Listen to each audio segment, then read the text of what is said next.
Hello, hello, hello, hello, everyone. Welcome to another episode of Sree's daily global COVID-19 show. My name is Sree Sreenivasan, and I'm the Marshall Loeb Visiting Professor of Digital Innovation at Stony Brook School of Journalism. I'm honored to convene this daily conversation around various aspects of COVID-19 and what's happening in the world today. We're trying to understand three crises in America: the health crisis, the financial crisis, and the racial inequality crisis. We're always looking for guests and theme suggestions. Please email us, sree@sree.net. Tonight, we have a very special episode, a very unusual episode, an episode where you will learn a lot, as will I. Our guest is Ryan Budhu, seen here in a 1986 photograph with his elder brother, Ravi.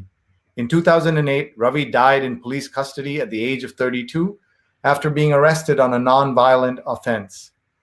After the death of George Floyd, Ryan is now speaking out about his brother, as well as the racism and silence he sees in South Asian communities across the United States. This is talking not just about what's happening with the police, but also having communities take accountability for their own role in tolerating racism and their participation in their own kinds of intolerant behavior. And we're going to learn a lot tonight. Our guest, Ryan, will be joining us shortly. In the meantime, please tag your friends. Please share with your friends and family. Lots of people in the world need to be hearing this conversation. Hello, everyone. I'm Sree, and I'm grateful for your presence here today. Thank you for joining us. This is going to be a difficult show to do. We're going to learn a lot. We're going to ask some questions. We're going to reflect on what it means to be in America today and what is happening all around us. We have had an incredibly moving and complicated week of shows last week. As you can imagine, it was our 100th episode. And so we spoke to so many people in the lead up to it, including the chief scientist of the WHO and the director of pandemics at the WHO. For our 100th episode, we had the honor of speaking to leading experts such as Professor Noliwe Rooks, who's the W.E.B. Du Bois Professor at Cornell, Brandy Harden, a lawyer and board member at Justice Aid, the Reverend Kenny Irby, a pastor and teacher. We even met our friend and biggest fan, Jonathan Borstein, who has watched 100 straight days of the show, and I'm sure he's here with us again. Please tag a friend, please hit share as we now go past our 100th episode and move into the new opening and reopening of America. We are going to continue to focus on those three crises: healthcare, as well as the crises around of the financial situation and economic situation, and also what is happening with racial justice in this country. I think it'd be fair to say that so many of us have now learned about new aspects of what's going on. And tomorrow also we have a very important conversation around this topic, because tomorrow we're going to talk about what happened in Tulsa, Oklahoma on Saturday with the president's rally. And for that, we're going to have returning guest, my friend Ann Nelson, author of Shadow Network, Media, Money, and the Secret Hub of the Radical Right. She'll be here to talk about what happened in Tulsa and where we go from here as the political season heats up. But before we get started, we have to thank our sponsors. So please bear with me as we do that. Always, we're grateful for our sponsors for their support of this show. And if you know anyone who'd like to be a sponsor, please have them get in touch with us. We're grateful to Art & Co. Get involved with the world's largest online art auction, fundraising for COVID-19 victims, artandco.net. Check out Rutgers Global Entrepreneurship Experience.org, globalentrepreneurshipexperience.org. Get 20% off a virtual teen camp. If you know teenagers or know anyone who has teenagers, they may want to check this out. This is a terrific program with great speakers. globalentrepreneurshipexperience.org. They get 20% off with the code SREE, and it's You have options on 2 separate occasions in July, and they have great speakers, and then they have me, so your child can skip the portion with me. We also want to say hello and a big thanks to our friends at Muckrack Academy for allowing me to put together this free Fundamentals of Social Media course available to everyone, anyone who wants to get better at Twitter, at Facebook, at Instagram, and at LinkedIn.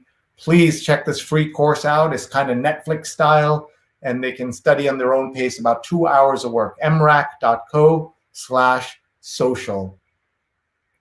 And with that, I want to say thank you again to everyone who's here. Please tag your friends. Please hit share. And I'm now going to bring onto the screen our guest today, Ryan Budhu. He's going to talk to us about what it's like to have had a family member lost in police custody. Lost is a euphemism for having died in police custody. We're going to learn the story of his elder brother, Ryan, and his elder brother, Ravi, And Ryan has written an op-ed that you can read at this link, bit.ly/Ryan op-ed at USA Today, bit.ly/Ryan op-ed. Please read it, or just search his name, Ryan Budhu, in the news, and you will find this article, and you will learn a lot, as I did. And I will show you bits of that article as well. So with that, let me bring on Ryan onto our show.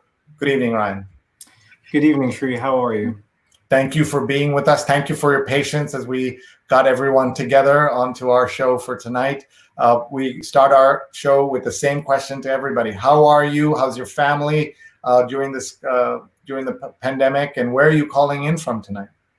So I'm well. My family's well. I'm currently in Arizona, where there's a spike in coronavirus cases, but thankfully everyone here within my family is totally fine at the moment, and my parents in Queens are fine. They're healthy and safe, and I feel blessed about that. How are things with you? Oh, thanks. I've had 215 guests. No one's ever asked me back. That's pretty amazing. So that's pretty cool that you would ask. So thank you. I'm doing well. I'm actually, after 102 days of lockdown in New York, in New York City, we're now on Fire Island, as you know, just off of Long Island. This is where we usually come for part of our summer vacation, but it's not vacation. We're working. The kids are on vacation, but my wife and I are working full time out here. So thank you for asking. And let's get started. Thank you for telling the story of your brother publicly, as you started doing. But tell us the story here. I'm also going to pull up the op-ed, if that's okay, and share that so people can see it. So if you could start with a little bit of background, and then we can I'll follow up with some questions. And meanwhile, everybody who's watching, please tag some friends. Please hit share right now, so that you can learn about this story that's been largely untold. Right, Ryan? Yeah, Sree, you're right in that this hasn't been told. And just to give you a little bit of background, I was born and raised in New York City. My parents are Guyanese immigrants.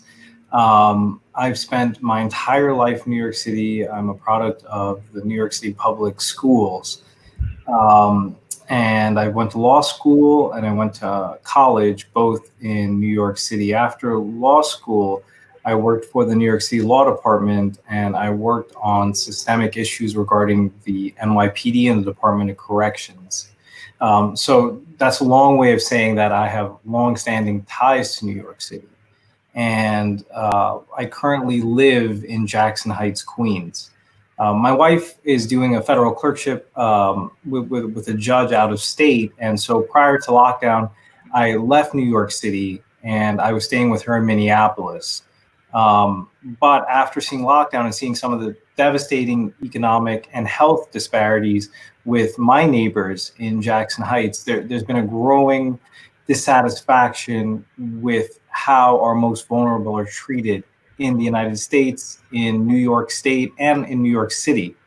And there's just been a general unease, as I've seen, an inability to take care of some of our most vulnerable citizens. And meanwhile, I've lived relatively comfortably with my wife in Minneapolis. We were able to to essentially escape a lot of the devastating impact of COVID by just being able to afford to be able to stay somewhere else. And our time in Minneapolis was relatively uneventful until the murder of George Floyd, who was murdered not too far away from our apartment.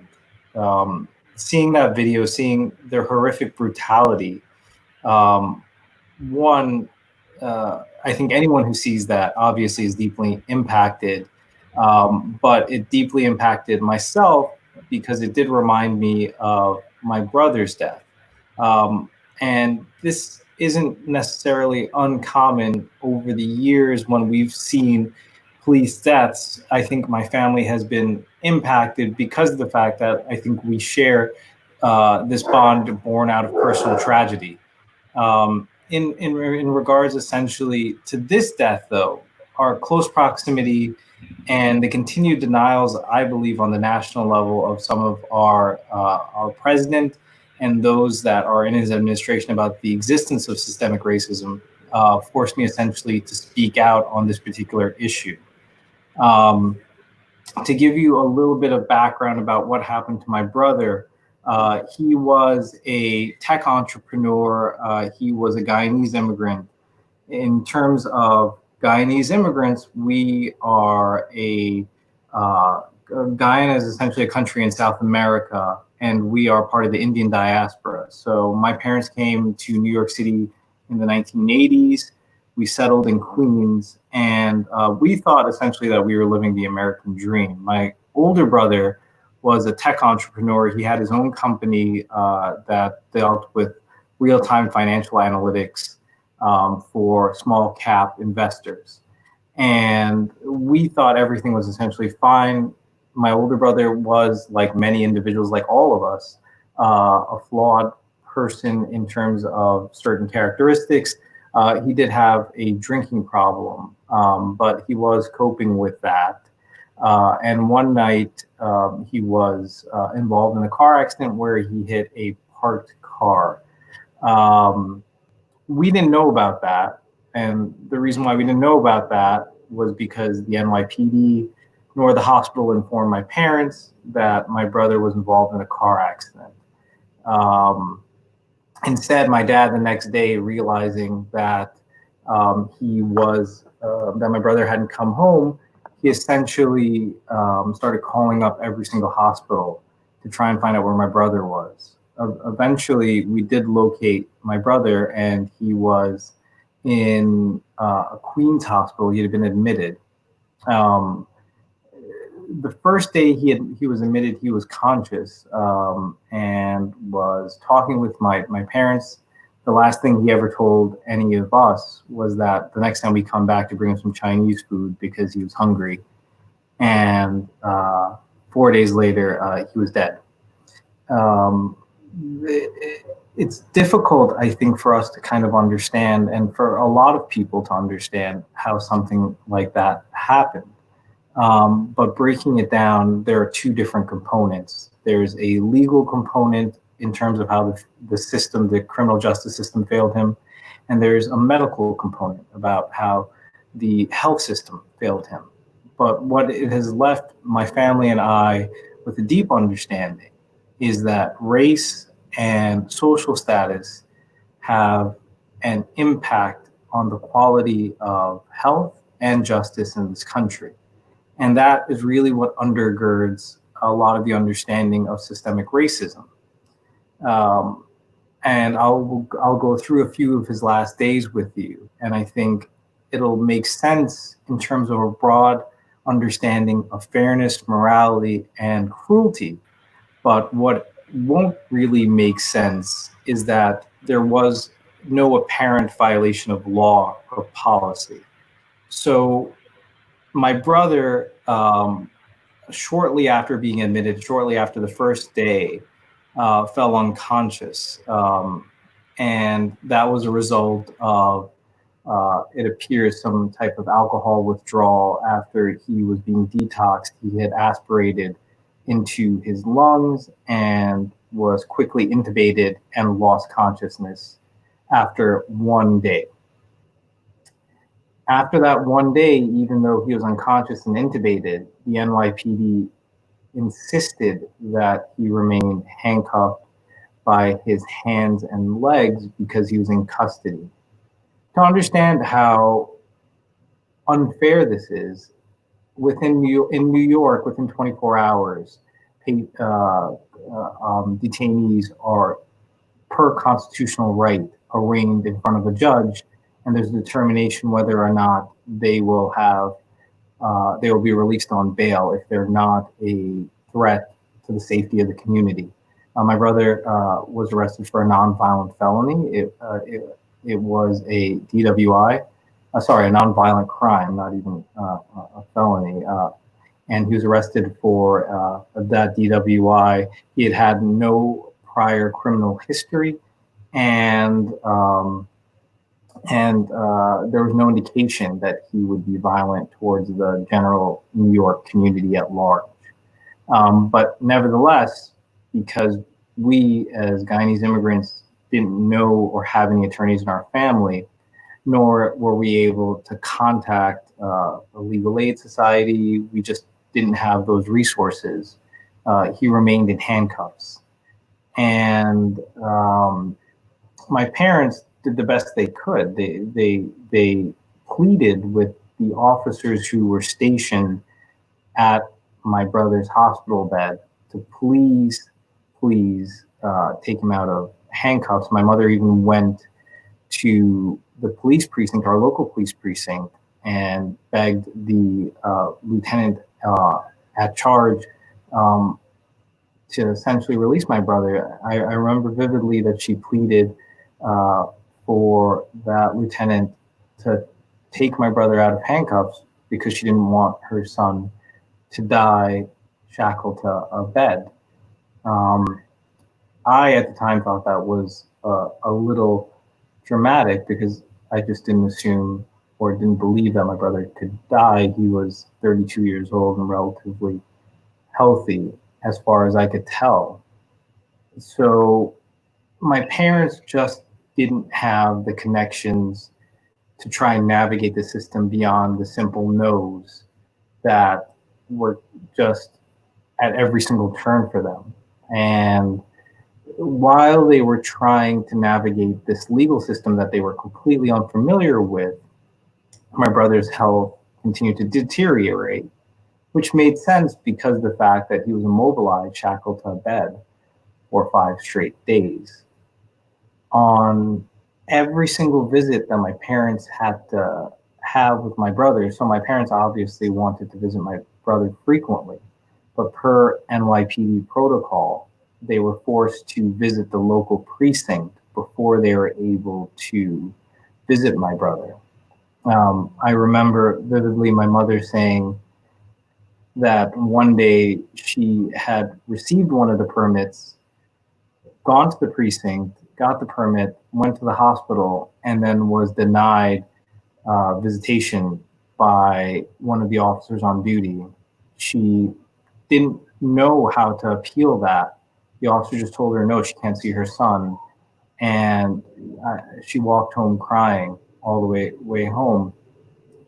And the next day, so that incident actually occurred on I believe the 4th day.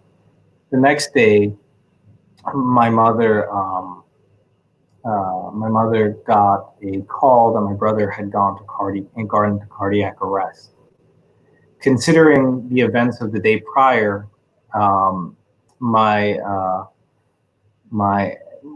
family was faced with a significant dilemma. We knew that my brother was essentially in risk of dying, but we had also been denied visitation before, so we were forced to go not directly to the hospital, but we were forced to go to a police precinct to get a permit. By the time we got the permit and were able to get to the hospital, my brother had died. He died, and when we found him, he was still shackled to the bed, both by his hands and his feet. He was naked, and they were wheeling him out of the the room, and I vividly remember my mother running, and obviously in intense emotional distress, shrieking, which was compounded even worse by the sight of my dead brother with NYPD officers threatening to arrest her for being too loud and not for making a scene, essentially. Um, the officers, I remember, there were 4 on duty. They almost had their guns drawn. They had their hands on their guns, and they were threatening to arrest my entire family when we were confronted with this difficult personal tragedy. In thinking about this entire episode, as I mentioned, it motivated me to become an attorney. And what's been very difficult to understand is there doesn't appear to have been a direct violation of any criminal law or any specific NYPD policy. Rather, I believe that my brother just died from a lack of empathy and essentially cruelty that's baked into a system that favors certain classes and is either hostile or indifferent to others. I think in part that system was hostile to Guyanese immigrants. I think that system was hostile to those who can't afford attorney or those who don't know an attorney. I think it's hostile to those who don't have connections to medical professionals. And I believe that a lot of the disparities that we see in health and the criminal justice system are borne out by these hostilities, that essentially these hostilities eventually do become disparities. So in a nutshell, that is what happened to my brother. Thank you for sharing that. I know it's not easy to relive that day, but you felt it is important for you to come on to our show and talk about it. You wrote about it in that article. How do you come to grips with something like that? I have a younger brother, you have an older brother, you have other siblings. What was that? Walk us through that. What was going through your head as that was unfolding before your eyes? It must have seemed surreal in so many ways. It was incredibly surreal. I think for a lot of immigrants, especially South Asian immigrants and Indo-Caribbean immigrants that come to America, we put a specific emphasis and trust on the American criminal justice system, on the American health system. And I know my family specifically, we trusted that system to protect us. What that essentially did was it blinded us to how differently some of those who were in charge of protecting us saw us rather than how we saw ourselves. I think in terms of trying to deal with this, there's no other way to think about it than to understand that my brother was viewed as an other by the police officers. I don't think you treat your own brother or your son in a similar fashion. There's no safety consequence to unshackling, to releasing handcuffs on someone who's unconscious or intubated for a non-criminal offense. Sorry, a non-violent criminal offense. And at the time, it really was just unbelievable, seeming like a bad dream, that these continuous indignities would amount to a fatality. It just didn't seem real. And I think what we've had to do as a family is come to grips with our own vulnerability and understand that the system itself, whether it's the criminal justice system or the healthcare system, really does favor certain classes of person. I think there's no other way for us to rationalize it. I mean, how else do you understand that my brother died for something that George W. Bush or Dick Cheney, the same criminal offense, were able to go on and live and become president and vice president. There is a very real consequence to the biases that are baked into our institutions, and they do result in real disparities.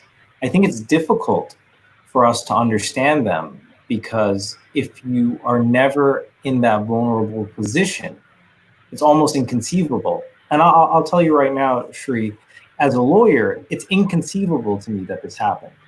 As a lawyer, I would have, if my brother was my client now, I would have gone in there and filed a motion for him to have immediately been arraigned telephonically or remotely and got him out of handcuffs on day one. I have to live with that guilt. My brother, my younger brother, who is now a doctor and is the chief resident of neurology at Harvard, he has to live with the guilt knowing that just a 5-minute conversation at the beginning of my brother's hospitalization with whoever the supervising resident or attendant would have made a drastic difference in my brother's treatment by just reaffirming that the doctor should supervise the standard of care for my brother, and that would supersede any type of NYPD order. We just didn't know at that time. And that vulnerability is difficult to explain. And I see it in the confusion that we have on a national level about systemic racism. I see it because there are lawmakers and even our president continue to deny that systemic racism has a place in our society. But I think if you're not impacted, if you don't bear the brunt, it is difficult to understand how that plays out. And that's one of the reasons why I've decided to speak out. I believe that in being vulnerable and examining my own vulnerability, I'm hoping that it will allow for a further conversation for people to explore how this happens and how it impacts millions of Americans. You know, George Floyd happened on film, but many of these disparities that end up in death, they escape video, they escape film. And I think Americans now are having a larger discussion about how we reform these institutions and make them work for all of us. And I felt that my brother's story was a good teachable moment. It's born out of personal tragedy, but I understand that we're going to have to be uncomfortable in these times to change some of these institutions and move these conversations forward. Thank you, Ryan. Folks, if you're just joining us, this is Ryan Budhu, who's here to talk about this case of his brother, who at the age of 32 in 2008 crashed his car. He was, you describe him as being under the influence and had a car crash. It was a parked car. What was the damages only to the car? Were there anybody else injured or in any way? No, so this actually happened about 2 blocks away from where he was living. He hit a parked car at a low speed. The car itself, neither car sustained much damage, but it was clear that he wasn't able to drive, and he was picked up by an NYPD vehicle shortly after. We don't really know much of the factual circumstances about that evening because of the fact that we were never really informed by the NYPD about some of those circumstances, and he fell quickly unconscious and into a coma after being admitted into the hospital after a day or so. But from what we understand, it was his first ever DWI. And it occurred 2 blocks away from where he was living, and he had a parked car. I don't excuse the fact that it was a DWI. He shouldn't have been under the influence. But as I mentioned, this is a non-criminal offense, and no one was hurt. There was minimal even property damage. My parents actually know the property owners and the owner of the vehicle afterwards. And I remember how shocked and hurt they were when we had to inform them that my brother actually had died 5 days later. They couldn't believe it because they saw him walk out after the incident. They saw him conscious with minor abrasions. And it's just, to almost anyone who I've ever described it to, it's just a shocking turn of events. But it really is just facilitated by an inability to navigate police procedure, or for even any of the individuals within the care and custody of my brother, any one of those who were entrusted to care for my brother, their inability to see him as a human being and to display any type of empathy or sympathy to what he was going through. And that is essentially what killed my brother. Again, our deepest sympathies are with you. You wanted to come on here today to talk about your brother's case, but also to talk about what you see as the racism and the silence of the South Asian community that is always willing to share stories of their own personal slights and racist incidents that have happened to them, but don't acknowledge the racism within our own community. And we will talk about that also in just a little bit. One of the things we do, Ryan, is say hello to the people watching all over the world. You're getting greetings from people all over, so we're going to do that. I'm going to take you off camera for just a minute if you want to get some water or just catch your breath for a minute. I know it's hard to talk, especially about such deep and serious things like that, so we'll just give you a chance to just take a breath. And also, we hope you've had a chance to share this video with your family and friends on Facebook and on Twitter, as I've asked everyone else to do. Ryan wants people to watch this. He asked to be here. He asked to tell a story, and we're very grateful to him. We're hoping that his speaking out will bring more attention to what's happening with the situation with racism in this country. Let's see who's watching. Anand Babu is watching from Andhra Pradesh. Jonathan Borstein, who's watched 103 straight episodes from Union Square. Aparna is watching from LA. And Rahadyan's watching from Center Reach, Long Island. Sindhu is here. Vandana has put in a link to the USA Today article so that you can check it out. We also have a bit.ly link that we can just show you on screen right now, which, let's see here, it's just bit.ly. I'm not sure why it's grayed out like that, but bit.ly/Ryan Op-Ed, bit.ly/Ryan Op-Ed, so that you can check out that article. Let's see who else is watching. So Vandana is one of our two producers. She's Vandana_Menon, and Rose Horowitz is Rose Horowitz 31. Stephen Kaplan's watching from Ramsey, New Jersey, the proud son of a New York City police officer, one of the first women to be on the beat with a gun in the early 70s. And he has spoken about his pride in his mother's career and the things that she did right and how she would be reacting to some of the things we see. Daryl says hello to Ryan. He's born in Guyana. And we want to talk a little bit about Guyanese and Indo-Caribbean Americans and some of the unusual circumstances that you alluded to, Ryan. We're also joined by Paula from Tallahassee, Paula Kiger. I'm just going to bring Ryan back on camera and letting him know we're about to do that. She's visiting for us from Tallahassee, watching from Tallahassee, part of my Digimentors team. Very grateful to her for tuning in. Joe Apayo is watching. He's been an early and regular supporter of this show. He's watching from outside Atlanta. Paulo is watching from Las Vegas. Ashok is watching from Kerala, India. Have you been to India? Yes, so I've been to India. I've been to the Golden Triangle. Very nice, but I think India is so large. I'd love to go back and just have a few months there.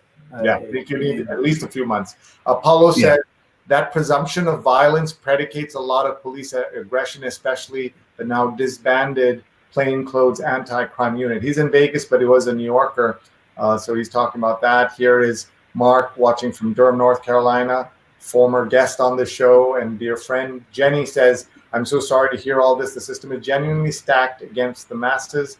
Apollo says, I'm so sorry this happened to you, Ryan. Ashok says, I'm sorry to hear about your trauma. Apollo is tagging folks. Everybody, please do that. You have friends who should be watching this. My brother was treated as an other. That's the heartbreak entirely. And Mark is saying stories like this are so tragic. I remember when my dad tried to help a person in rural North Carolina in the 80s. I believe in all of us were terrified of this. And I remember going to school in the 80s with Ernest Lacey when Ernest Lacey was killed by a policeman mistakenly. These systems are so broken and have been for decades. And Mark has been talking to us how we can be allies of the African American community. Radian is tagging other folks, and I hope everybody will continue to tag their friends. Roberta is watching from Richmond, Virginia. Parna says our capacity for vulnerability and discomfort. Roberta says so very, very sorry. I'm sorry for your loss. Thank you for sharing your story. Anish is with SABA, the National South Asian Bar Association, and I don't know if you're a member or you've spoken to the folks there, but an incredibly valuable organization. Very grateful for Anish for being here. Linda says this is so heartbreaking and also infuriating. I'm so grateful to Ryan for telling this story.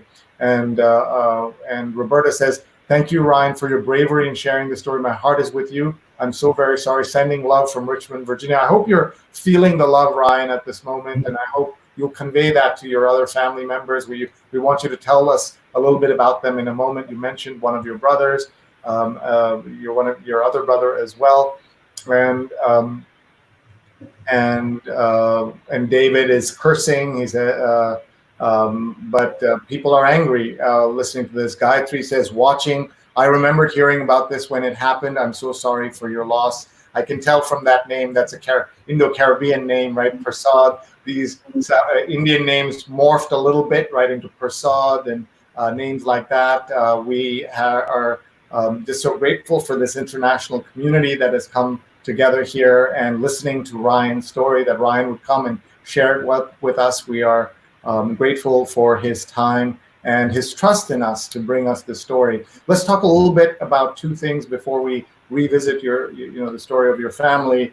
The Indo-Caribbean community here is 2 or 3 or 4 generations removed from India, maybe even more, right? They are basically, I should correct that. I should say many of them are 5 or 6 generations removed from India. They were taken as indentured labor once, after the end of slavery. They were, the British needed sugarcane workers and farm laborers and took them to countries such as Trinidad and Tobago, Guyana, Fiji, where I went to high school, Mauritius. And so there are countries in the world where the local Indian population from India, it forms 10, 20, 40, 50, 60% of the population. And Suriname is another, so places like that. And then these folks, under very tough economic circumstances, then leave countries like those and then move to America, especially Guyana and Trinidad. So you can pick up the story there in terms of how you're treated, even by Indians from India, versus how the public treats you. You said the police look at the Guyanese community in a particular way, and also how to mainstream, if I may use that term, the vast majority of the Indian South Asian population here is Indians from India. Talk about that a little bit, please, Ryan. So I think this is a great question, and race, status, and identity are complex topics.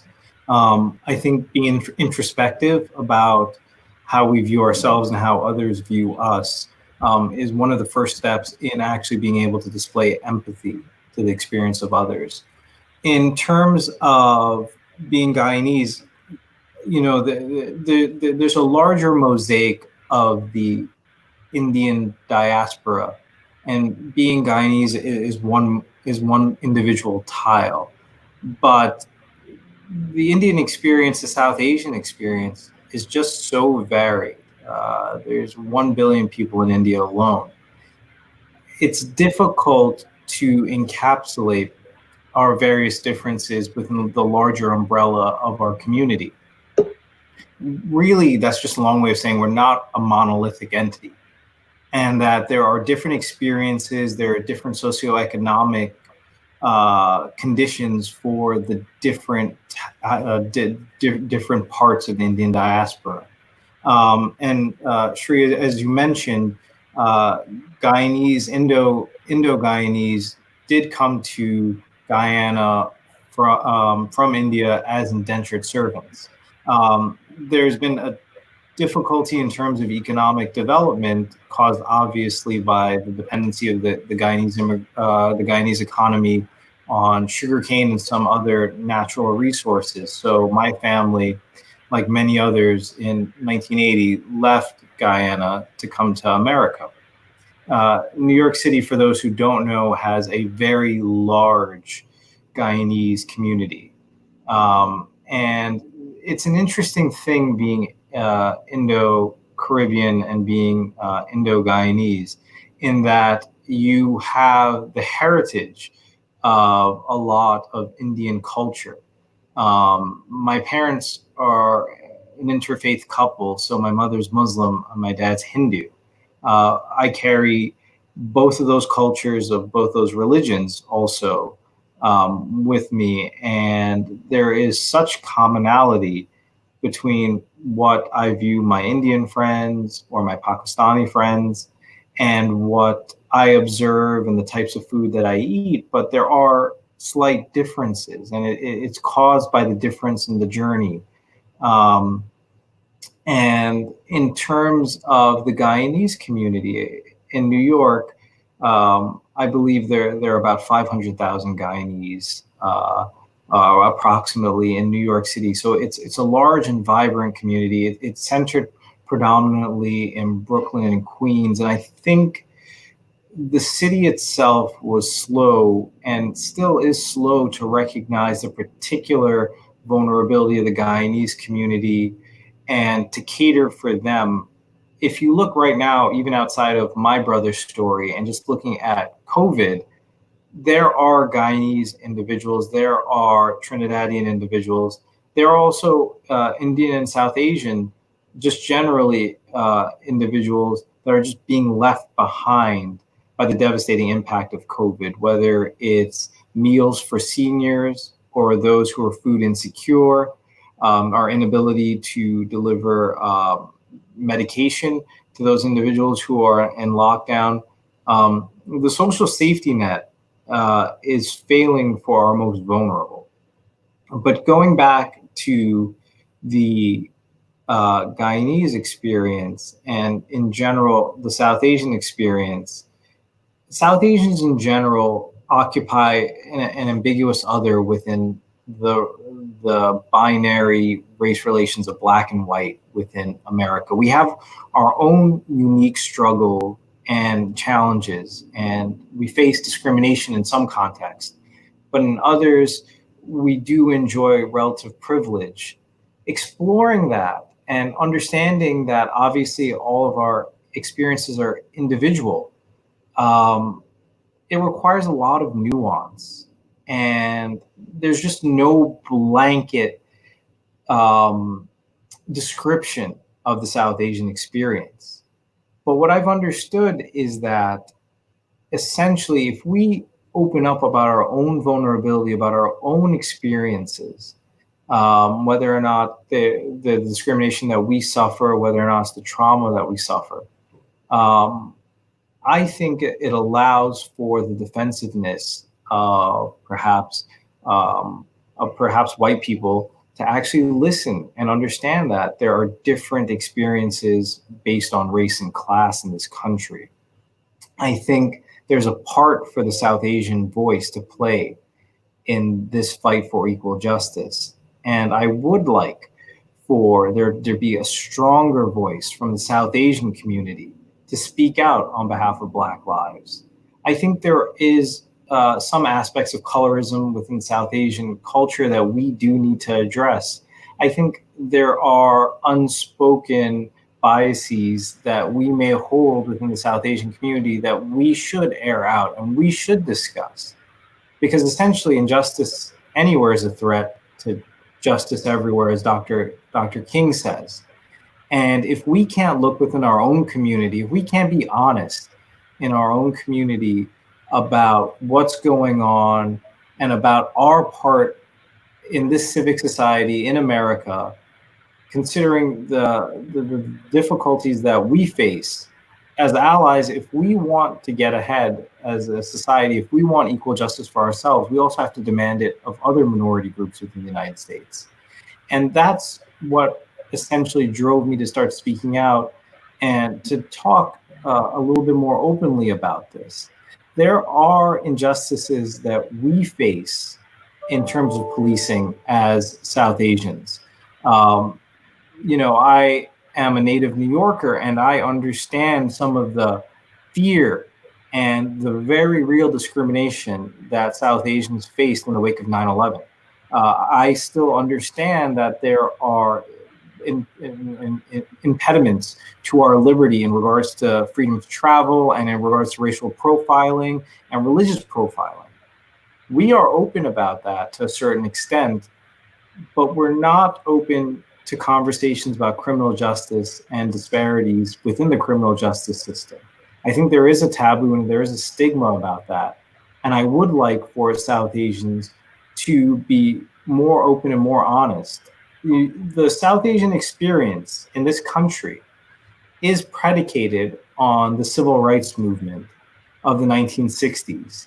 But for the blood, essentially, of the civil rights movement in the 1960s, for their sweat and their toil, the South Asian community as we know it would not be here. I think we owe it as allies to speak up on behalf of Black lives. And I intend to do so within my circles. I intend to confront and be empathetic to the experiences of others in exploring, my own relative privilege, my own experiences, and the experience and relative privilege of others. And I really do urge anyone who's listening to this, anyone who's read my op-ed, to do the same. Thank you. Thank you, Ryan. And there's so many comments coming in from all over the world. Let me read you some. Rahadyan says, please know that many are in your corner, Ryan. As with many others, I'm saddened and angered. Apollo says, sending you so much love, peace, and success. And don't forget, forgiveness is the secret to discharging God's vengeance. Just a thought. I'm not sure exactly where he's going with that. If forgiveness and vengeance go together. And I mentioned earlier that the South Asian experience of the Indo-Caribbeans is different as it is for the Fiji Indians, different from Indians from India. And Daryl says, yes, the names morphed because the British overseers couldn't spell the names that came up there. And Radyan said, forgiveness is important, but it is also important not to forget. What happened to Ryan's brother should never have happened in the 21st century in one of the most diverse population cities in the world. Absolutely. Linda says, thank you, Ryan, for telling this story. And Daryl says, yes, 1 billion in India, but the diaspora is 30 million, including Guyana, the USA, and 22 colonized territories around the world. At IDC, we've counted them. He's talking about being active in the Indo-Caribbean community. And Mark says, what is the relationship between Afro-Guyanese and Indo-Guyanese? Lots of similarities in the journey of the folks to Guyana, but don't know what the relationship is. Isn't there a large Guyanese population in DC too? Yeah, so I think that's another aspect that Guyanese population, Indo-Guyanese, have to explore as well. In terms of race relations with Indo-Guyanese and Afro-Guyanese, there has historically been a tension, which is also interesting considering some of the labor and independence movement of the 1960s and prior within India as they tried to throw off colonial rule. It's unfortunate, the history of racial strife within Guyana between the Afro and Indo populations. And I believe we still see the legacy of that in Guyana right now. Currently, there's a contentious election debate that seems to split largely along the lines of race. I think in America, the commonality of being Guyanese has tied together and erased some of the racial strife within the West Indian and Guyanese community, but it still is, I think, there. And I think one of the larger things that the South Asian community in general needs to address really is the colorism issues that we have, and perhaps even just an implicit anti-blackness that may be prevalent in our concepts of beauty, in terms of our concepts of acceptable skin tones. And I do think that we should be more frank in that discussion. I couldn't agree more. There have been so many articles written, Ryan, that in India, there's so much support for Black Lives Matter by celebrities and kind of the elite, but these same celebrities endorse fairness creams, right? There's a brand I'm sure you've heard of called Fair and Lovely and Fair and Handsome, and some of the most popular, well-respected Bollywood stars endorse products like this and add to the chaos that comes as a result of it. There's colorism in all communities, including African Americans, but we have to acknowledge our role in that. Certainly something that we have to see in Fiji, where Indians were about 52% of the population at their peak. The British had left behind a legacy of divide and conquer and given people seats by race and perpetuated everything, because they knew that's how to keep the peace, is to have people at loggerheads. Instead of attacking them, they will be busy fighting each other. We know this story in India. You know the story in the subcontinent. You know the story in Africa. This is the legacy of empire, and we are seeing that for sure. So many comments coming in, and I also want to leave time for anyone who has a question for Ryan that they would like to ask. Please jump in. We also we have a chat section where you folks are commenting as well. Nita, I'm so sorry to hear about your brother, Ryan. And Sharmila says, thank you, Ryan, for sharing. We're glad to have as many people as possible hear this story. Tell me about the process where you decided to write the article and come out with that. You did that all in the last 3-4 days. How did that happen? So, and just by the way, I just wanted to touch a little bit about one of the points that you said about essentially the history of colonization and divide and conquer. I think you reverse engineer that, and that provides the blueprint for how we achieve racial justice. And that is, instead of divide and conquer, it's unite and conquer again.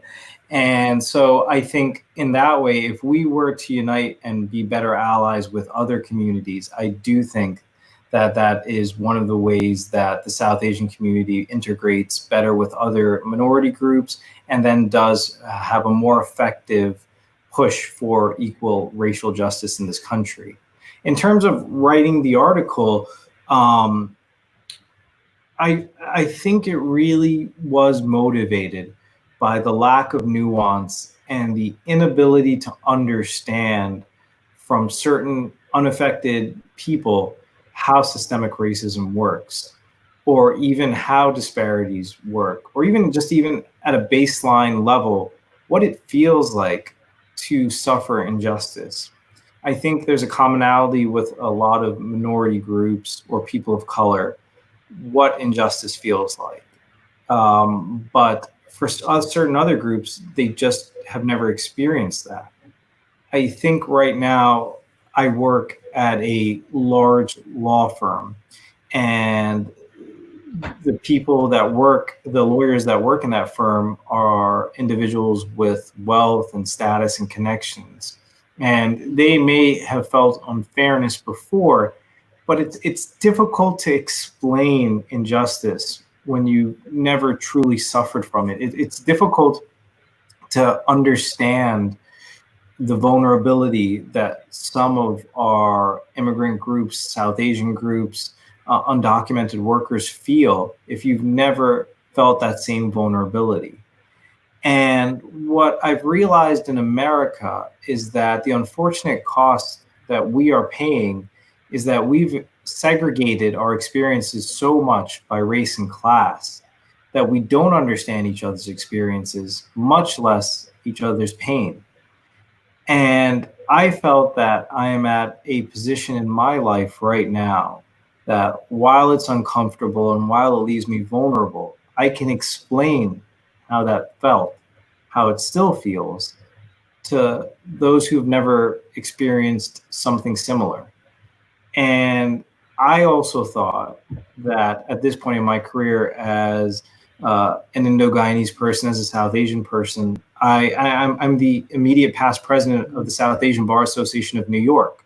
I'm in contact with judges, with lawyers, with high-level police officials, that I needed to speak my truth at this particular point.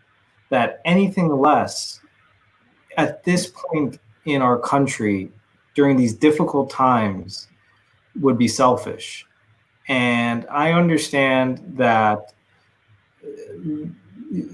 it's uncomfortable and it has been difficult for me to relive some of these moments. But what I've understood is that by being vulnerable and displaying trauma, it has allowed people to put down their defenses and be frank and open. And by showing my humanity, I believe that I've seen that reflected in the overwhelmingly positive response I've seen to this op-ed. I've seen people who before were not open to discussing issues of race to finally open up because they've known me for years and have never suspected anything about my past, about my experiences, and about the death of my brother. So it has shocked quite a few people, but it shocked them into empathy, which I believe was the original purpose of writing that article. Thank you. We have just actually we're really out of time, but if you wouldn't mind, Ryan, staying for a little bit longer, with so many comments coming in, this tells you your story is touching a nerve around the world, folks. If you're joining us now, we're talking to Ryan Budhu, who is a lawyer, and he was inspired in part to become a lawyer by what happened to his brother at the age of 32, a tech entrepreneur, Indo-Guyanese, raised in New York, has a car accident while under the influence. It's a parked car without much property damage to both cars. He's arrested, and 5 days later, he is dead.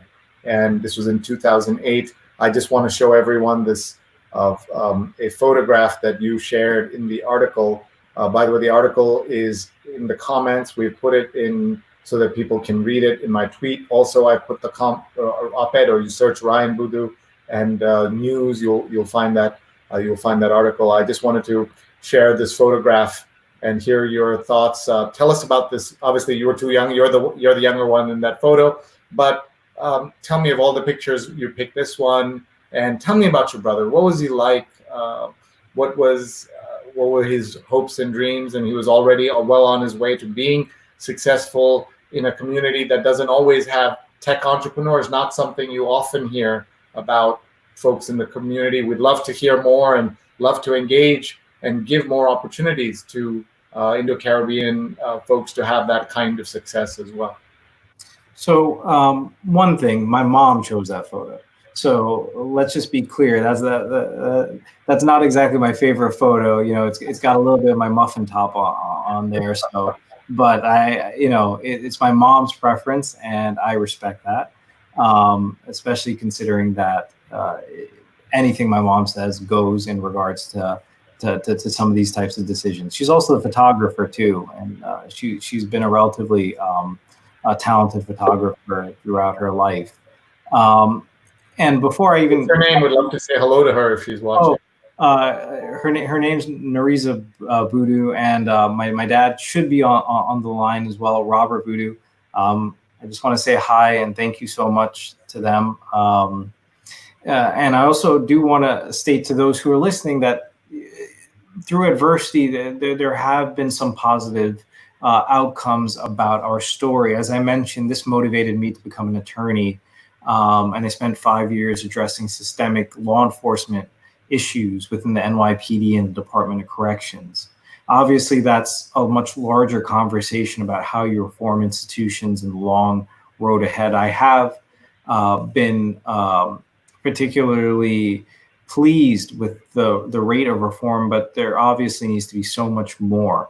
But I am heartened by the national and local conversation that is occurring right now. Also, as I referenced, the medical failures for my brother drove my little brother, Joshua Budhu, to become a doctor. He is now the chief resident of neurology at Harvard. He has a significant part of his practice that deals with disparities in communities of color.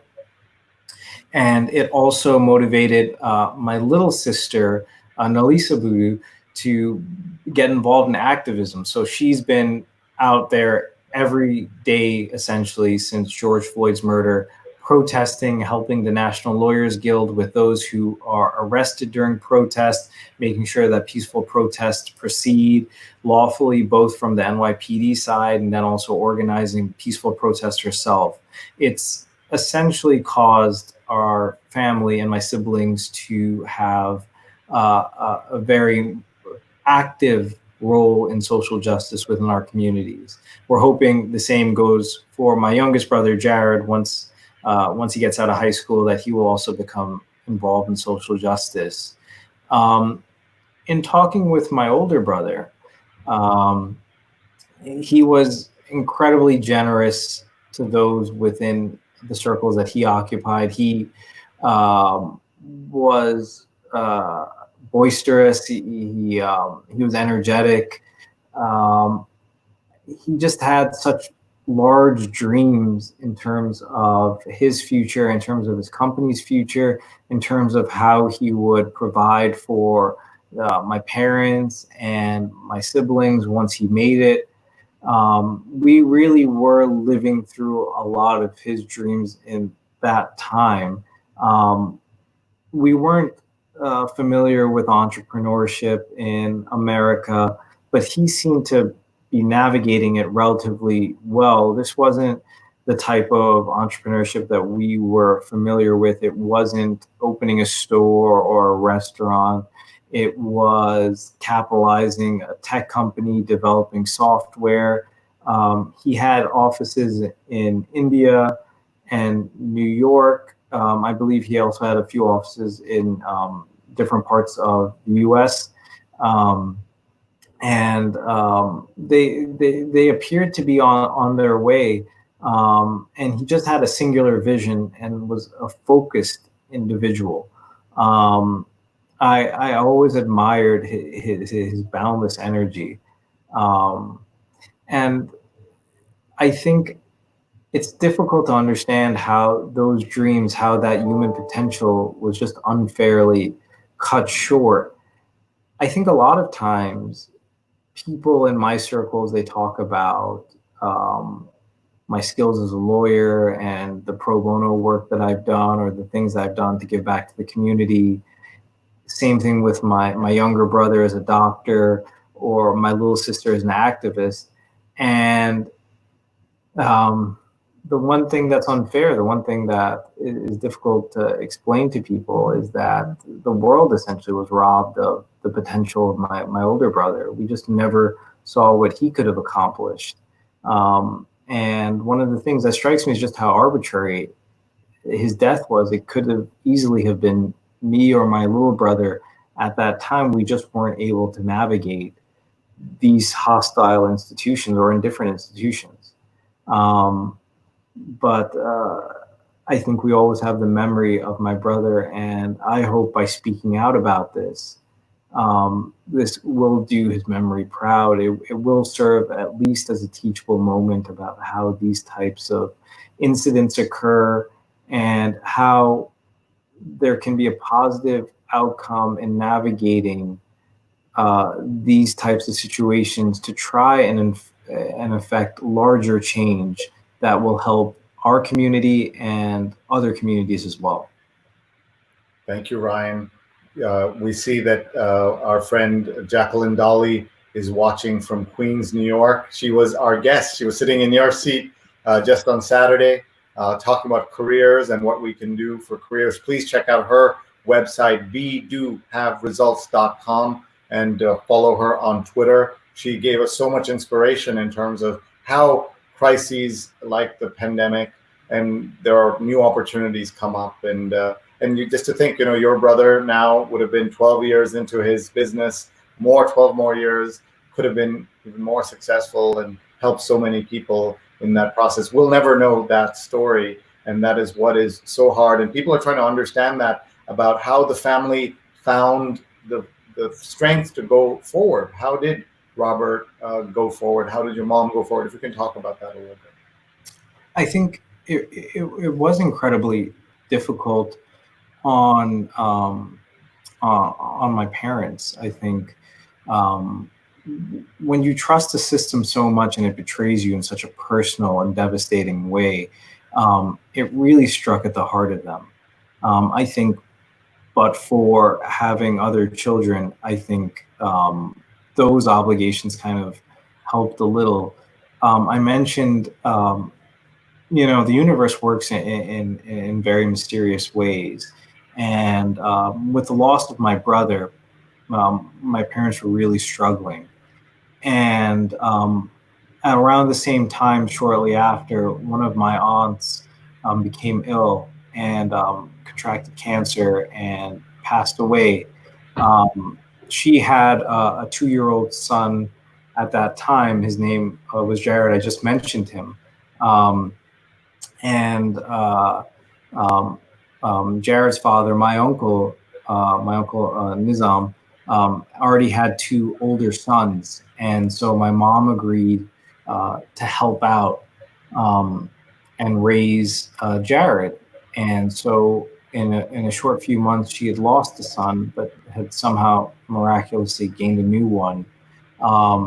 Earlier this year, my parents became legal guardians for Jared, and we are so proud of him. And it's just an interesting and amazing coincidence that he and his light and his positivity and his youth and energy have allowed my parents to heal in a way that I think would have been extremely difficult without him. And I know my younger brother, my younger sister, and both my parents are just so grateful for Jared and everything that he does for our family. Thank you. Apollo says it's awesome that you're able to channel this what happened to you into a great focus. Jacqueline says sometimes things happen for us, not just to us. Adversity has shaped you and made you stronger. Being able to reframe our challenges and use it as a springboard for creating solutions and values, how many of us discover our superpowers, is what she says. And Jacqueline, as I said, is in Queens. And my mother watching in Kerala. Hi, Amma, love you. I'm sorry I'm not with you. Sorry to hear about your brother's death in police custody. This is opening up a lot of eyes for people who think that Indian Americans are exempt from the laws of, I call it American physics, where there are things that happen in America that happen only in America sometimes. And what happens in terms of that we are subject, and we can be at any moment. This, many of us come from elite educated backgrounds. That it's very thin ice.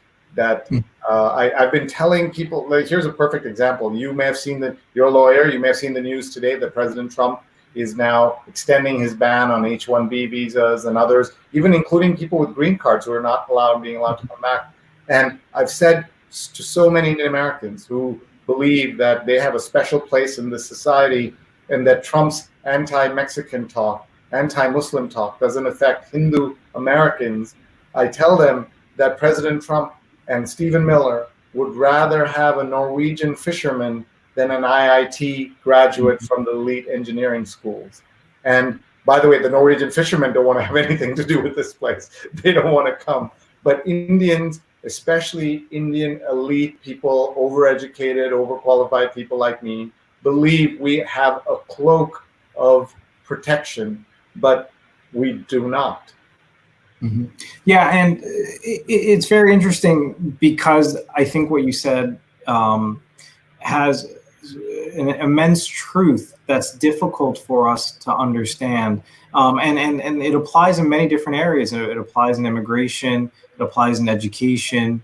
I'm just going to give a little brief focus on the law enforcement aspect, but there really is a danger in otherizing the community that you serve. And I think that's consistent with what happens in Black communities and even South Asian communities. South Asian communities, and I said before, we're not a monolith, but for the extent of the privileged, educated, well-off South Asian community, there's less police interaction because of the fact that perhaps it's a wealthy suburb or perhaps it's a low crime area. But we've seen, unfortunately, the consequences of otherization.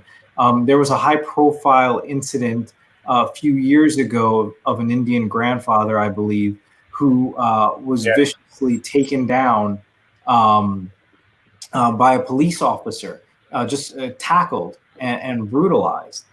And once again, I think that's just an anecdote, but I think it serves as a cornerstone to the idea that police, law enforcement, when they otherize, when it's no longer a guardian of a community that you believe in, and you can see it right there. This police officer simply, there's no other explanation. This police officer would not have done that to his own grandfather. He would not have done that to someone else whose grandfather looked or was white. It really is difficult for us as South Asians, I think, because we want to play into a model minority construct that we are not seen differently. But part of that conversation is we need to open up about when exactly we're seen differently and what impact that has on us and what obligations do we have to speak out about that. In this particular case, I think there's no other explanation than the fact that he was an Indian grandfather. And that's why he was essentially tackled and left partially paralyzed. And so while we don't have that, some parts of the South Asian community don't have significant interactions with police, there could be a time that our community is vulnerable. And even if we're not particularly vulnerable, as I said, there's an intertwining of justice for our community in different aspects with justice for other disadvantaged, vulnerable minorities.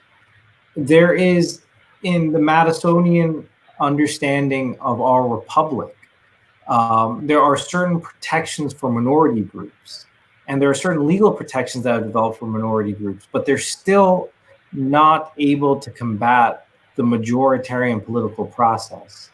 So if we want to truly be able to protect our rights, to go and foster a more inclusive and equal society as the demographics of the United States change, we need to ally ourselves with other minority groups, with other communities of color, and support their causes. There is immense human potential within all of our communities, and we waste them when we have institutions and systems that don't treat everyone equally. I think my brother's story is an absolute example of this. To be honest, I'm the less talented brother of all of the brothers and my sister. But yet I've been able to achieve a relatively high amount of, I guess, achievement by whatever standard metrics there are in this country. I really do feel that my brother had an amazing potential, an amazing story that was unfortunately cut short by a system that failed him. And I think we all need to work together to examine these different systems, whether they're education, whether they're healthcare, whether they're law enforcement, and take seriously the data that we see. I'm just providing a human face, but the data is out there. And we all should start having a conscious focus on this type of disparity and the data that underlies some of the inequity that we see within our own communities. One of the things that I wrote in that op-ed is that we shouldn't mistake the absence of tension for the presence of justice. That's a paraphrasing of Dr. King's statement from letters from a Birmingham jail. But I do think that there is a universal truth within that. Just because we don't see it doesn't mean there isn't suffering within our own communities. And we have an obligation to explore that. just as empathetic human beings and as the shared responsibility of responsible citizens within the civic society. Thank you. Well, we could go on for hours, but we're not going to. I'm sure you're out in Phoenix, so I don't know if you even had time yet to have dinner. Different time there. Ashok says it's really difficult to understand that such things are happening in countries like the US, which boasts of a highly culturally aware nation. But we know the truth, that it's not completely like that when it should be. Jacqueline says, unfortunately, there are elements in this country circling the wagons and whiteness, and it's being led from the top seat of power in this nation. Ashok is asking if you have a website or something that you've built. Have you tried to build like sorry, go ahead. Yeah, so it's actually just my name. I actually don't have any writings on social justice except for my op-ed. I'm actually an amateur photographer, so if you go to my website, which is ryanbudhu.com, it's just my amateur photography. So I apologize. Why don't we give a shout out to your sister, who's an activist, if she's online in some fashion? Yeah, I don't know if she has also like a large social media presence either. I guess we'll work on it. Yeah. I guess you could go to my Twitter, I guess, but I don't even know my handle. I think it's like I think it's Ryan Budhu. I think. Sorry, I should have come prepared for that. No, yeah, no worries. There have to be a lot of cross-sharing of causes. It's one of the reasons the U.S. should join the Commonwealth. Well, that is its own background and history. Yep, my wife and I are both PhDs, but both have had different incidents with police, which were quite shocking, with openly racist behavior by cops, one in Phoenix, where you are, and one in Orlando. And Rahadin says, divide and conquer only serves the dominant culture, not persons of color, and it does not serve POCs. It's only for the very short term and limited gains. Today, the Black community, tomorrow, your community. The fragmenting of allyship over cultural diversity and cosmetic physical differences is a big tragedy. Ethnic and racial groups are encouraged to battle each other for conditional privileges. And Rose is telling you your handle at Ryan Budhu. That's what makes her an awesome producer, as you can see. I just wanted to, before we go, just acknowledge for people who are wondering, there is a very active and vibrant South Asian community in NYPD. Founded in 2006, the NYPD Desi Society is the only official and recognized fraternal organization representing South Asian American police officers. And as you can see, they're active. I have met many of them over time. I've interacted with them. Have you had any interactions with, and many of them are, by the way, Indo-Caribbeans, right? Who were in police among the South Asians. Yeah, so the NYPD Desi Society, and also there's a NYPD Muslim Society as well. And so there is a South Asian intersection with both. One of the things that we have to ensure is that our institutions have to have a demographic composition that reflects the communities they serve. Essentially, and stated in other words, the police need to reflect the populations that they serve. So there needs to be people who understand the community, people who are from the community, and people that look like the community. And in that way, there's just a built-in empathy towards the members of the community that you serve, because you understand their culture, you understand their pain, you understand what they're going through. The diversity of our institutions, or lack thereof, really is one of the key motivators for the continued systemic racism that we see. If you look at the criminal justice system, especially in terms of the time when my brother passed away, the police didn't look like him, far and large. I think the police have made efforts, the NYPD has made efforts towards diversifying their ranks, but there still is a long way to go. So the police didn't look like my brother. The prosecutor didn't look like my brother, even though he never was able to stand in court. But I assume, just based on demographics, the prosecutor most likely would have not looked like my brother. The judge at that point most definitely would not have looked at my brother, because the first South Asian judges in Queens, I believe, were only appointed and elected in 2016 onward. So there wouldn't have been a judge that understood my brother's pain or my family's background, or was going to be empathetic to listening to their to their problems. When you have institutions that reflect the communities they serve, there's a built-in legitimacy and trust. And I think that is one of the things that we really need to address. South Asians may be comfortable, and this is obviously a blanket statement considering the fact that we're not a monolithic community, but we may be comfortable not holding elected office or not running for office or not trying to diversify high-level government positions. But when we occupy those positions of power, we are able to speak our truth and speak our experiences as well. And it's incredibly important. It's incredibly important, the fact that there's an absence of South Asian elected officials on all levels of government, that there's an absence of South Asian judges, of South Asian district attorneys, of South Asian police chiefs. The more that our institutions reflect our community, the better they'll be able to serve us. So that's just one touch point. I mean, in terms of institutional reform, this conversation, as you mentioned, Sree, could go on for hours. There are just so many different aspects to this that we really need to essentially learn about and have a frank, nuanced conversation. I'm positive that the country is now engaged in this conversation, and I implore everyone to continue the discussion. And of course, everyone should vote. Tomorrow there's an election in New York City.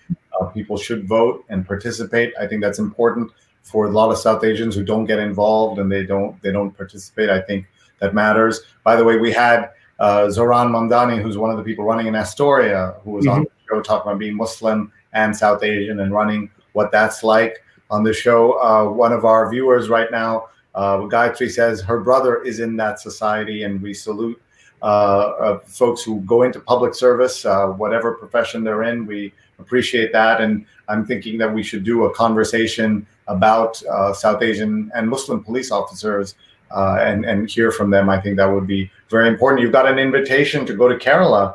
So next time you're in India, those of us from South India, like I do, we say it's good that you go to the Taj Mahal, but come on down. In Kerala, we call it God's own country. That is the slogan of Kerala. And Aparna says to Jacqueline Dolly, truth, however sad, painful, the daily reminders, knowledge of it are. And Ashok is saying that many folks are covering the crisis that's happening in America. And Daryl says the first Indo-Caribbean judge ever appointed is Karen Gopi, who has a long history of social justice activism in Richmond Hill. We worked together for many years, including speaking out at this precinct community meetings. That's good to know. And by the way, Daryl's a great community leader in the Indo-Caribbean community. Darren says we have an Indian American running for state office. He's running for state treasurer here in North Carolina. And look up Ronnie Chatterjee is the name in North Carolina. And Ankit says we are South Asian. And that's a good note on which to pause this conversation. Ryan, I hope you will keep in touch. Everybody who's watching, please join us. We are here every day. Tomorrow we're on at noon. We have a very special episode where we're trying to figure out what's happened in Tulsa and what that means. And we have our returning guest onto the show, Ann Nelson, author of Shadow Network, Media, Money, and the Secret Hub of the Radical Right. She just wrote an article about an app that the Trump campaign has launched that has been hyped up, and the good and bad that it can do for the campaign and for everybody else. So you'll want to absolutely hear about that. Now, I want to ask your permission, Ryan, if I may. We did an interview with Professor Kimberly Crenshaw, who coined the term intersectionality, very important legal scholar. And she said that she admonished me and said that we must say their names. And every day since then, I've been saying their names on the show. And I wanted to ask your permission if you would join me in reading the names, or if that's okay, of the victims of police brutality, acknowledging that your brother's case is not exactly that, but we don't know. You said lack of empathy is what killed him, and a lack of empathy is almost as bad as cruelty in some ways as your case is. By the way, I just want to ask you: are you suing the NYPD? What is your legal situation with this case? So afterwards, and this is another aspect to the case, and this is another aspect of how vulnerable my parents were. Just before also I discussed this aspect, I do want to give a shout out to the many South Asians who are currently running in New York on the primaries tomorrow. I know Mufuzul Islam on District 24. There's Mumita Ahmed, Ali Najmi for judicial delegate, and so many more. So I am encouraged by the South Asians who are running in New York City. But going back to the legal case, so obviously the criminal case was dismissed upon the death of my brother. And to be clear, his death in police custody is an injustice, and it is based in cruelty, though the lack of empathy was what justified the cruelty. And there just shouldn't have never been a reason why someone that young died in NYPD custody. So I do view him as a death of police violence, and his death as a death in police violence. I think the notable analog, the one that gave myself and my family a lot of pain and hurt, was the death of Freddie Gray in Baltimore, where he mysteriously passed away after being in police custody for a few hours, I believe. But in terms of the legal case for my parents, we didn't know any lawyers. We got a recommendation for an attorney for a firm that didn't handle these types of cases. Considering the amount of perhaps medical malpractice or just general negligence, it appeared that there was a strong case on the civil side. But we hired an attorney that didn't know essentially how to prosecute these cases. My parents, they never met with my parents at all. And before any discovery, where we exchange documents and we testify under oath at depositions, or even a trial occurred, my parents were forced, well, not forced, but pressured into settling with the city for $25,000, which after attorney's fees, I believe was $13,000 or $15,000. It does sting because one, no amount of money could ever bring back my brother or make my parents whole after this incident. But after understanding, going to law school, and understanding how much these types of cases usually settle for or are awarded at verdict, it is quite unfortunate. These are extremely high exposure cases where the liability usually is excessive on behalf of the municipality. But once again, it's just another aspect of how, when you're vulnerable and you don't know how to navigate these systems, how you're taken advantage of. One positive note is that through that settlement is what I paid for part of my first semester of tuition for law school, and helped my little brother start his med school journey as well. So in that way, it really did help him catapult us. But it really paled in comparison to having my brother back. Well, I'm tearing up because you said he had dreams of how he was going to help your parents, and he helped you and got you started, even though he wasn't. Wow, amazing. Thank you for being here. Thank you for your bravery and speaking out. Thank you for your courage. Thank you for your generosity of your time. You've given us 90 plus minutes, and you're going to join me in saying their names. Let's do that now. Rahadian says, thank you so much, Ryan. Continued blessings to you and your extended family. Rose says, amazing family. Ryan's brother is an MD at Harvard. His sister is an activist, and his parents hope that his youngest brother will become involved in social justice. Ryan, thank you, says Amber, another great guest we had to talk about race and children. She has a great podcast. She and her 3 young girls joined us on their show. They were terrific. Ryan, thank you for speaking out. So sorry for your loss. Parna says, with Sree in tearing up about this story. And as the oldest son in South, in many South Asian cultures, there's like a special obligation and my brother will tell you, special benefits to being the older son. Of course, there's some kind of sexism in that whole other story, but there are some rituals and rites in some Hindu cultures that the oldest son is supposed to perform and all of that. And so there's some, burden that the oldest son sometimes bear.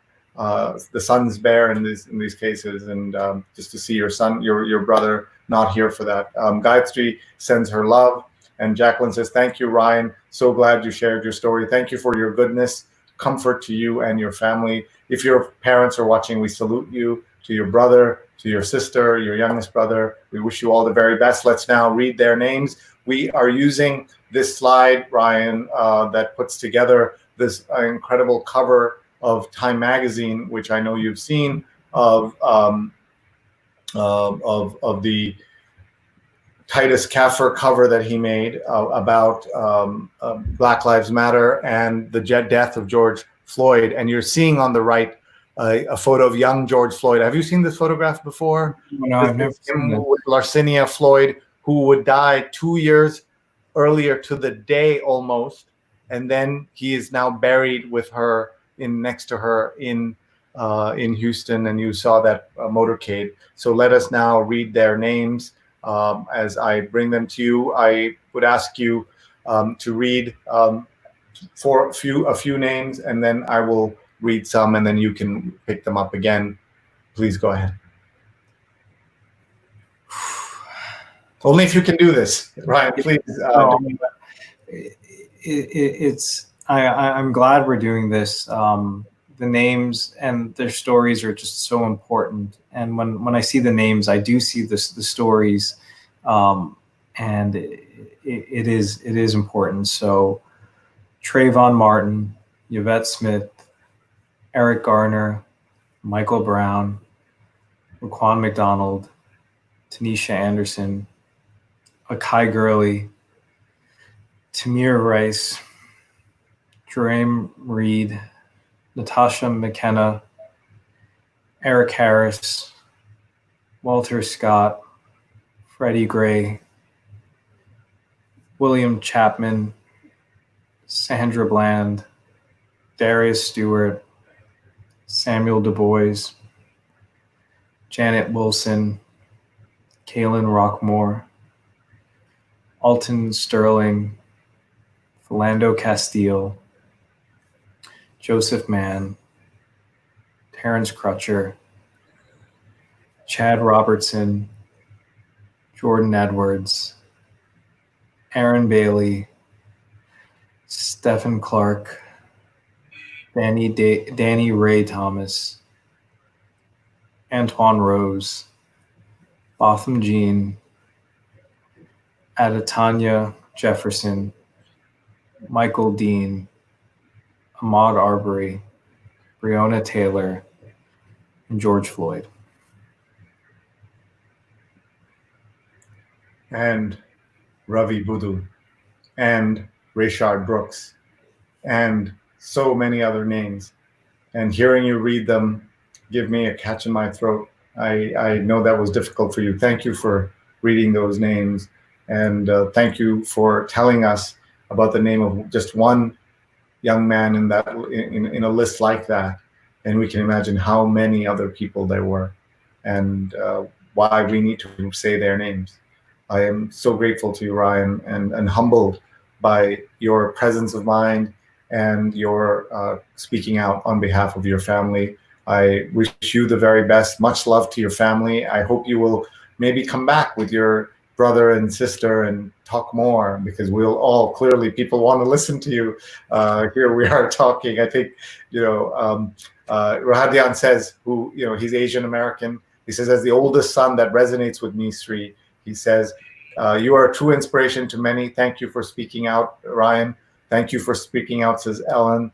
And Rose says, as a viewer and producer, I urge you to follow Ryan Budhu on Twitter and to RT's USA Today opinion piece and/or share our tweets telling the story. Amplify, listening and sharing these voices helps effect change, as Budhu said in this conversation. Apollo smiles. Holly says hi. Ryan, I stand with you, says Ankit. And Gayatri, I will. Thank you for sharing. And by the way, in those names, I know many of those folks, people of different colors, all standing up and saying they're with you and saluting you as well. So with that, we'll let you go. And please keep in touch. Thank you very much, Ryan. We're very grateful to you. Thank you. We'll see you again. Bye-bye. And folks, that was Ryan Budhu and his incredible story, so painful, sharing the story of his brother Ravi, who was killed in police custody while the 32-year-old young man in a nonviolent offense. Just cannot imagine in 2008 the pain that he is going through, and him deciding to speak out after all of these years is very, very important. Elm says, salute.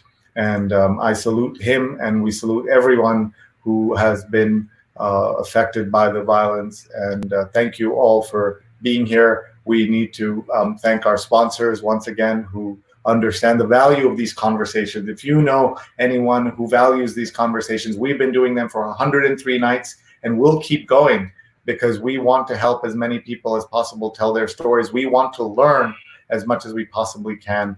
And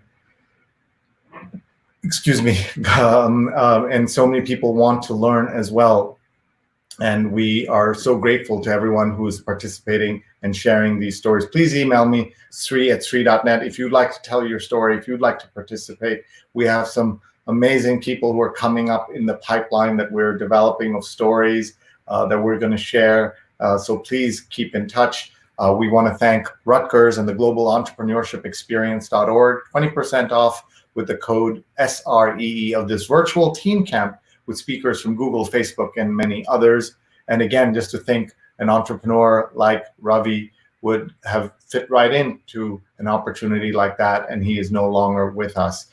We also want to thank Art & Co. Get involved with the world's largest art auction fundraising for COVID-19 victims. Ends this Saturday, artandco.net, artandco.net.